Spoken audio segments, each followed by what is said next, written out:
Hi everyone, so in this video today we're going to talk about the meaning of life. Now I just uploaded this video this morning, however there was no sound, so I'm going to redo it again one more time.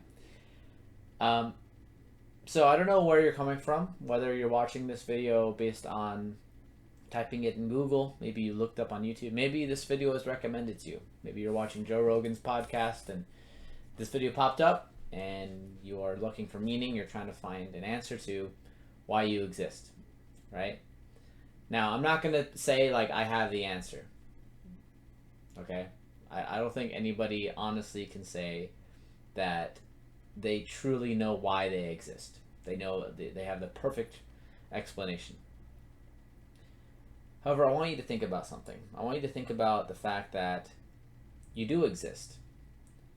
And if you look at everything in nature, whether it be, trees, whether it be mountains, whether it be lakes, rivers, animals, human beings, they all exist for a purpose and in a certain order, right? Now, if you've been searching for the meaning of life, why you exist, why are you here, you naturally are probably going to go to some sort of religion, right? You're probably going to see that some religions have answers to the origins of life.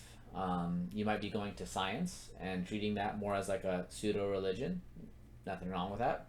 It's a path that I once took, where you believe that evolution explains everything. Evolution explains why we're here, how we got here, why we developed in a certain way, and why we're different than all the other animals.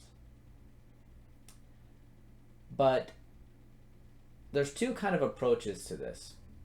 And one is a very nihilistic view, which is more like a pessimistic, negative view. And the other is a more positive view. And it's up to you to decide which kind of view you wanna go by. There's a very famous mathematician. His name is Pascal, and he was a believer in God. He was a Roman Catholic, and he said that, look, if you're an atheist and you live your life as a Christian, you really have nothing to lose. Because living as a Christian is actually a pretty wholesome, good life. If you believe and what you believe is true, then yeah, you lived a great life and you get a reward in the end.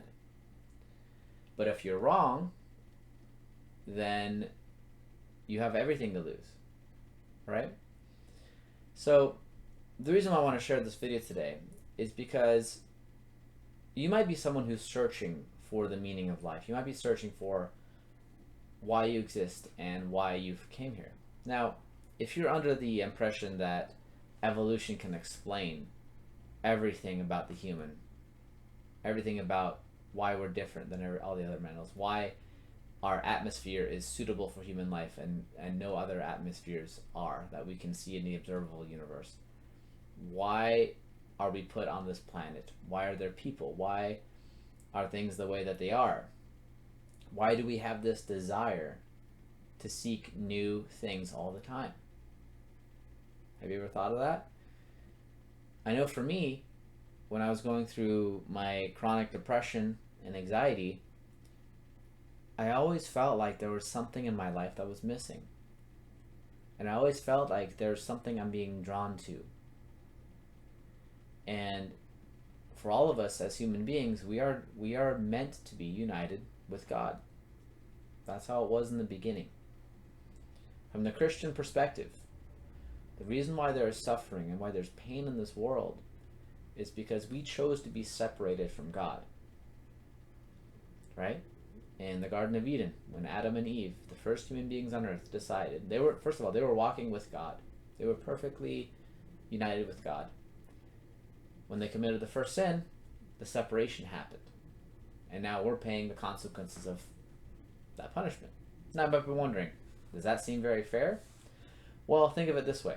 Imagine you had a grandfather who had $1 million in inheritance. And that money essentially is going to get passed on to you. However, your father squanders all that money. and now you don't have it. Was that an injustice to you? Yeah, but it was the sins of your father that caused that to happen. And that's how sin works. When you sin against a person and when you treat them poorly, it causes an effect that like a domino effect to the other people in their life, right? Think of it that way. If somebody is kind to someone else and they're expressing kindness, very good chance that kindness is also going to be shared. This is why, when you're talking to children, when I happen to work with kids, I'm a martial arts instructor. I try to teach them how to be kind and how to be virtuous, because by being virtuous, they can influence other kids to be virtuous, right? Not all kids, but some of them are going to change, and they're going to spread that throughout, right? Now, it's hard for us to know the answers, but what if I told you there was a way that God gave us what life was all about, that he told us what to do. He told us, this is what life is about, this is what you're going to do to be happy, right? The answer is the Catholic Church. Now, I don't know what your background is. Maybe you've studied Judaism, maybe you've studied Islam, maybe you've studied Scientology. Whatever you study, right? I want you to acknowledge this claim of Christianity. We claim that God became man, and once he became man, he died for us on the cross, and he was resurrected 3 days later. If you had to ask me which is the most outlandish claim out of all of the different religions, it would be the Christian one. It would be. Yet, why did it survive this long? Why is it something that the majority of the world clings to? How could a man from Nazareth, born in a stable, born in the most humblest of circumstances, spread his religion in a matter of 3 years to all the world? Is living life on earth in 3 years. After, from a first century Jewish context, basically, all the odds were against him. All the odds. No prophet came to die for his people. No savior, no religious leader has ever done that except for Christ. Christ is the only person that refers to himself as God.